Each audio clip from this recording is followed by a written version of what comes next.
गाडी घेऊन किती दिवस झाले तुम्हाला? मी आहे काय मला? गाडी घेतली आहे. 24ला घेतली. 24 सोडून द्या. 25, 26 2 वर्ष झाली.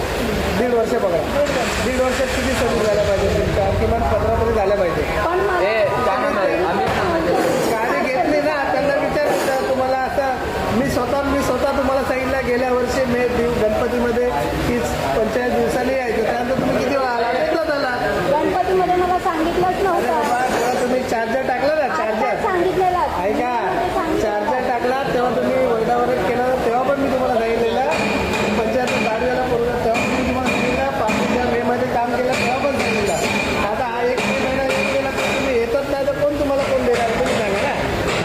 चार्जर के लिए गाड़ी कितने दिन तक खड़ी की आपने? एक महीना गाड़ी चार्जर का तो चार्जर कंपनी का नियम क्या है आप ये बताओ मेरे को। क्या नियम है? कंपनी का अगर गाड़ी सर्विस में आई है आप 1 महीने तक गाड़ी खड़ा कर देंगे। उसका चार्जर ही नहीं आ रहा था वजह से. वो कंपनी को बोलने का जरूरत आपको है कि आपको कस्टमर परेशान कर रहे हैं तो आप कंपनी को बोलो। कंपनी को सबको मालूम है ये लाइट की वजह से प्रॉब्लम हुआ था. लाइट की वजह से प्रॉब्लम हमको भी मालूम है। अगले बारिश में गाड़ी खराब हुई थी। आज 1 साल हो गया आपको खुद मालूम है।